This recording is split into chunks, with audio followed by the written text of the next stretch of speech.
সুপ্রিয় দর্শক, আসসালামু আলাইকুম। জীবনের গল্পে আপনাদের স্বাগতম। ক্যামেরার সামনে দাঁড়িয়ে আছে এই মুহূর্তে একটি বোন। আমরা শুনবো তার জীবনের গল্প। আসসালামু আলাইকুম আপু, কেমন আছেন? ওয়ালাইকুম আসসালাম, ভালো আছি। আপনি ভালো আছেন?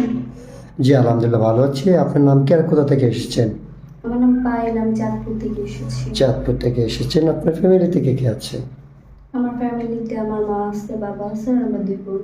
আপনার দুই বোন। আপনি বড় না ছোট? আমি ছোট। আপনি ছোট। আপনার বয়স কত? আমার বয়স বয়স কত কম, 20 বছর। হ্যাঁ। আপনার বয়স কত? 20 বছর। 20 বছর বয়স। আপনার বিয়ে শাদী হয়েছিল? না, আমার বিয়ে শাদী হয়নি। আপনার বিয়ে শাদী হয়নি। এখন যুগে তো মোটামুটি সব মেয়েদের এই বয়সে বিয়ে শাদী হয়ে যায়। আর আপনার তো মোটামুটি বিয়ে শাদী বয়স হয়েছে, তো আপনার বিয়ে শাদী কেন হচ্ছে না? বিয়ে শাদী হচ্ছে না কারণ আমার মা মানুষ এখানে কাজ করে, আর আমার বাবা খুবই অসুস্থ। সেজন্য টাকা পয়সার অভাবে আমাকে বিয়ে শাদী দিতে পারছে না। ও, আপনার মা মানুষের বাসায় কাজ করে, আপনার বাবা অসুস্থ, টাকা পয়সা হবে, আপনাকে বিয়ে শাদী দিতে পারছে না, তাই তো? ও আচ্ছা আচ্ছা, ঠিক আছে, বুঝতে পেরেছি। তো আমরা তো এই ভিডিও পাবলিক করবো। এই ভিডিও পাবলিক করার পরে আমাদের এখানে অনেক দেশ থেকে প্রবাসী ভাই আপনাকে বিয়ে শাদী করার জন্য বিনা যৌতুকে বিয়ে শাদী করতে চাইবে। তো কেউ যদি আপনাকে বিনা যৌতুকে বিয়ে শাদী করতে চায়, আপনি বসবেন? হ্যাঁ, বসবো। আচ্ছা, ওনার বয়সটা কেমন হতে হবে? দেখুন, বয়সটা যেরকম হোক, বয়সটা কোনো বেটার না। সে যদি আমাকে ভালো রাখতে পারে, তার মন মানসিকতা যদি ভালো থাকে, তাহলে হবে। আপনি একটা ভালো মন মানসিকতার মানুষ চান? হুম।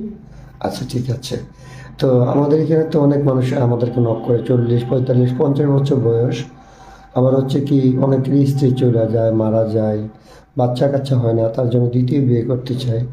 ওরকম বয়সের কোনো ভাই যদি আপনাকে বিয়ে সাথে করতে চায়, বসবেন? হ্যাঁ, বসবো। মন থেকে বলছেন তো? হুম। কার সাথে প্রতারণা করবেন না তো? না, কারোর সঙ্গে কোনো ভুল করবো না। আচ্ছা, কোনো প্রবাসী ভাই যদি আপনাকে বিয়ে শাদী করার পর আপনাকে রেখে দেশে রেখে বিদেশ চলে যায়, তাহলে আপনি কি ওনার ফ্যামিলির সাথে খারাপ ব্যবহার করবেন?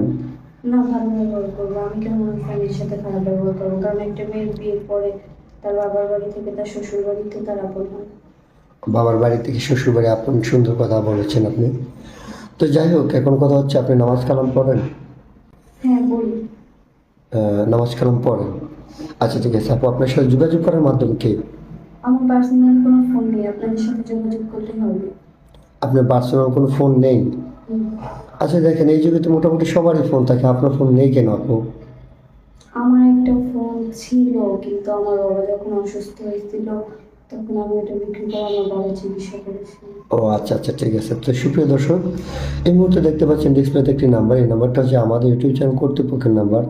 যদি কোনো ভাই পায়াল আপনার দায়িত্ব নিতে চান, তাহলে ওনার একটা ছবি স্ক্রিনশট মেরে পাঠিয়ে দিয়ে আমাদেরকে ভয়েস করবেন। আমাদের প্রতিনিধিরা আপনাদের সাথে যোগাযোগ করবে। কেউ অযথা অডিও কল ভিডিও কল দিয়ে আমাদেরকে বিরক্ত করবেন না, তাহলে আমরা ব্লক মারতে বাধ্য হব।